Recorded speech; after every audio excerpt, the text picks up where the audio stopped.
ఇప్పుడున్నటువంటి BJP MP గారు ఏమంటారంటే, నేను చాలా పనులు చేసినా, నేనే స్పైస్ డెవలప్మెంట్ ఏజెన్సీ తెచ్చినా, నేనే డివిజనల్ ఆఫీస్ పెట్టినా అని చెప్తా ఉన్నారు. దాంతోపాటు ఆయన అప్పుడో ఇప్పుడో కాన్స్టిట్యున్సీ పర్యటనకు వచ్చినప్పుడు అక్కడనో ఇక్కడనో కారాపుడు పసుపు రైతులతో మాట్లాడి ఒక డ్రామా క్రియేట్ చేసి ట్రైన్లో మరి సాంగ్లీకి పోకపోయినామని ఒక ఉచిత సలహా పడేస్తాడు. పసుపు రైతులు ట్రైన్లో సాంగ్లీకి పోవాలన్నది ఈయన చెప్పుడు ఎందుకు? పోరాదా మాకు? ఎప్పటి నుంచో పోతున్నారు. సాంగ్లీకి ట్రైన్ ఏమో నేను వేపించిండా? 30 ఏళ్ళ నుంచి పోతున్నారు పసుపు రైతులు ట్రైన్లో. అటు పోవద్దు, నిజామాబాద్లోనే పెద్ద మార్కెట్ రావాలి, నిజామాబాద్లోనే పసుపు బోర్డు ఏర్పాటు అయితే ఈ సమస్యలన్నీ తీరుతాయని మనం అనుకుంటే ఉచిత సలహాలతోని ఉత్తుత్తి మాటలతోని అరవింద్ గారు టైంపాస్ చేస్తూ ఉన్నారు. అంతేకాకుండా మరీ దారుణం ఏంటంటే, ఈ 3 సంవత్సరాల్లో ఖాళీగా కూసోకుండా అసలు ఈ అరవింద్ గారు చేస్తున్నది ఏంది, వీరి సంగతి ఏందని మొత్తం ఆర్టీఐ రిపోర్ట్లన్నీ కూడా తీయడం జరిగింది.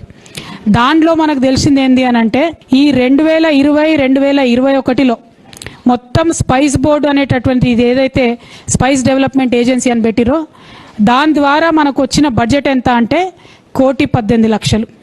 అదేవిధంగా 2021-2022 కలిస్తే 74 లక్షలు వచ్చింది. ఈ సంవత్సరానికైతే ₹1 కూడా పెట్టలేదు, పెట్టే ఆలోచనలు కూడా వాళ్ళు లేరు. అంటే మొత్తం దాదాపుగా 90,000 నుండి 1,00,000 మంది రైతులు, మనకు పసుపు పండించే రైతులు తెలంగాణ వ్యాప్తంగా ఉంటే, బీజేపీ ప్రభుత్వం ఈ గొప్ప ఎంపీ గారు అరవింద్ గారు సాధించుకొచ్చింది ఏంటంటే ₹2 కోట్ల కూడా కాలేదు. ₹1,92,00,000 మాత్రమే ఈ 3 ఏళ్లలో ఆయన సాధించుకొని వచ్చిండు. అంటే అది డివైడెడ్ బై మీరు 1,00,000 మంది రైతులు చూసుకుంటే జుట్టుకు ₹250 కూడా రావు. అంటే ₹150 లేకే ఆయ ఢిల్లీ జాకే. కనీసం విమాన ఖర్చు కాదు, ఛాయ ఖర్చులకు కూడా సరిపోయినటువంటి పరిస్థితి ఇవాళ ఉన్నది.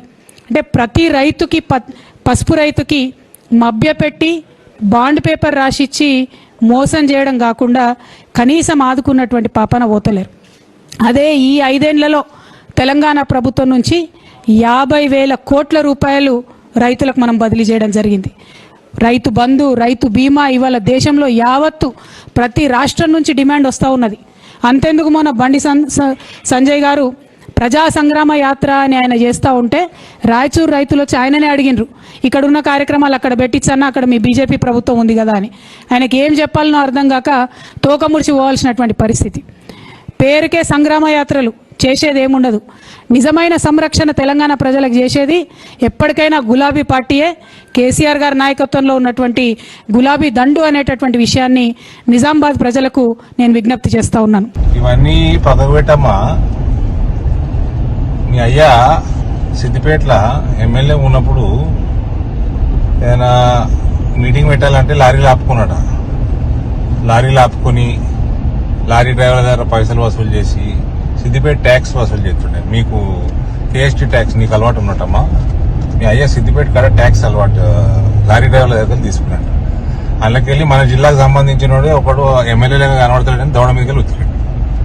అటువంటి సమయంలో మీ అయ్యా అడుక్కొని రాజకీయాలు చేసే సమయంలో మా అంకాపూరు చుట్టుపక్కల నిజామాబాద్, బాల్కొండ ప్రాంతం మొత్తం ఇదంతా జగిత్యాల ప్రాంతంలో పసుపు రైతులు ప్రతి ఒక్కరి దగ్గర 1000 cc కార్లు తిరుగుతున్నాయి ఊర్లలో. నీయసుంటి రాజకీయ నాయకులు చేయబట్టి వాళ్ళ పరిస్థితి ఇవాళ ఇక్కడ దాకా వచ్చింది.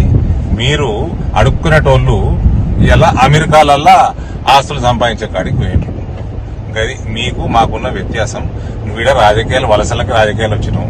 నేను పుట్టి పెరిగింది ఈడ, వీళ్ళతోటి పెరిగినా, అటు కొరుట్లలో పుట్టినా, ఈడ వేల్పూర్లో పెరిగినా. నీకు నాకు అసలు పోలిక ఏమైనా ఉన్నదా? తెలంగాణ తెచ్చినాం, తెలంగాణ ఏంటికి తెచ్చిండ్రు? మీ కల్వకుంట్రోలు పీక్క తినడానికే తెచ్చుకున్నాం మేము తెలంగాణ. ఉంటుంది రానున్న కాలంలో ఎట్లా ఈడికెళ్ళి మీరు వీక్తారో ప్రజలు నిర్ణయిస్తారు. హాయ్ ఫ్రెండ్స్, మా టుడే టుమారో యూట్యూబ్ ఛానల్ చూస్తున్నందుకు చాలా థ్యాంక్స్. మరిన్ని లేటెస్ట్ వీడియోస్ కోసం వెంటనే సబ్స్క్రైబ్ చేయండి. అలాగే ఈ బెల్ ని కూడా రింగ్ చేసేయండి. మా నోటిఫికేషన్స్ అన్ని మీ మొబైల్లో వస్తాయి. అలాగే మా వీడియోస్ మీకు నచ్చితే లైక్ చేయండి, షేర్ చేయండి, నచ్చకపోతే కామెంట్ చేయండి.